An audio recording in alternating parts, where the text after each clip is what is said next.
یہ قبیلے اور برادریاں جو بنائی ہیں یہ اس لیے بنائی ہیں کہ تم تعارف ایک دوسرے کو پہچان سکو۔ قبیلے اور برادریاں اللہ نے عزت اور ذلت کے معیار کے لیے نہیں بنائی،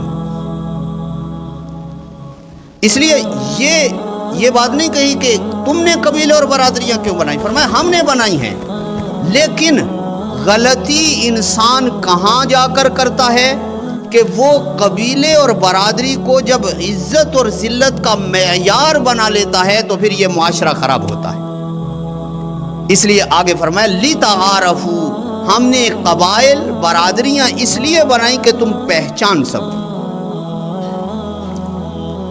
قرآن کریم نے دوسری جگہ بھی ذکر کیا ہے کہ فی اختلاف السنتکم و الوانکم، تمہارے زبانوں کا اختلاف، رنگوں کا اختلاف اور جگہوں کا اختلاف، چہروں کا اختلاف، یہ اللہ کی معرفت کا سبب ہے کہ اس سے تم اللہ کو پہچان سکتے ہو۔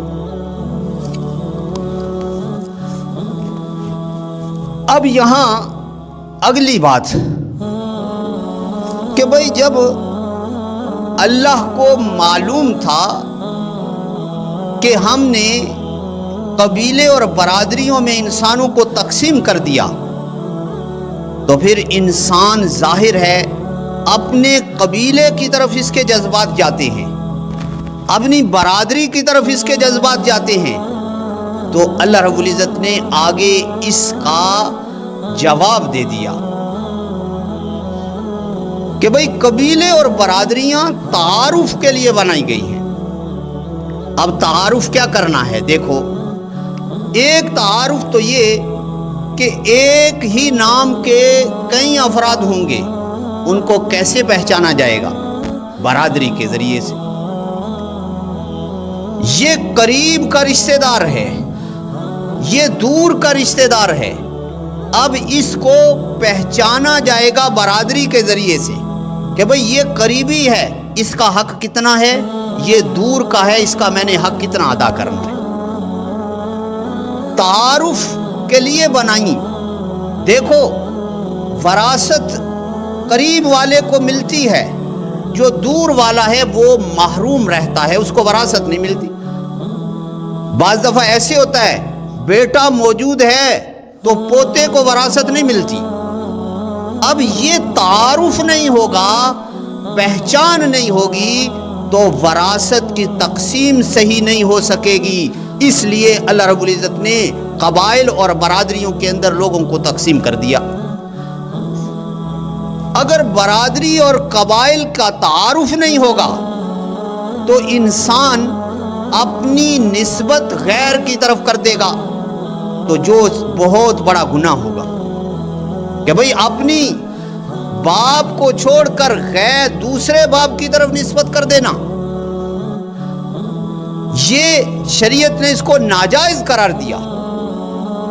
اب اگر برادری اور قبائل کا تعارف نہیں ہوگا تو اس طریقے کی جو ہے وہ غلطی ہوگی۔ اب اگلی بات کہ عزت اور ذلت کا معیار کیا ہے؟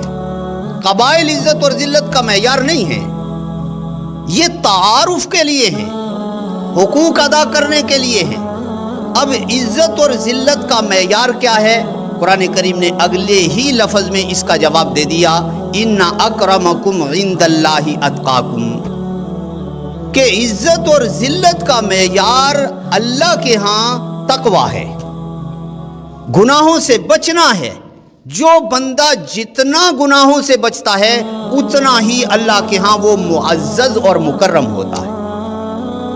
اگر ایک بندہ 100% اللہ کے حکموں پر چلتا ہے، تقوی اختیار کرتا ہے، تو وہ اتنا ہی اللہ کے ہاں معزز اور مکرم ہے۔ اور جو 50% چلتا ہے وہ اتنا ہی اللہ کے ہاں مکرم ہے، 50% اللہ کے ہاں اس کی تکریم ہے۔ معیار عزت اور ذلت کا اللہ نے برادری کو نہیں بنایا، وہ تقوی کو قرار دیا۔ اسی لیے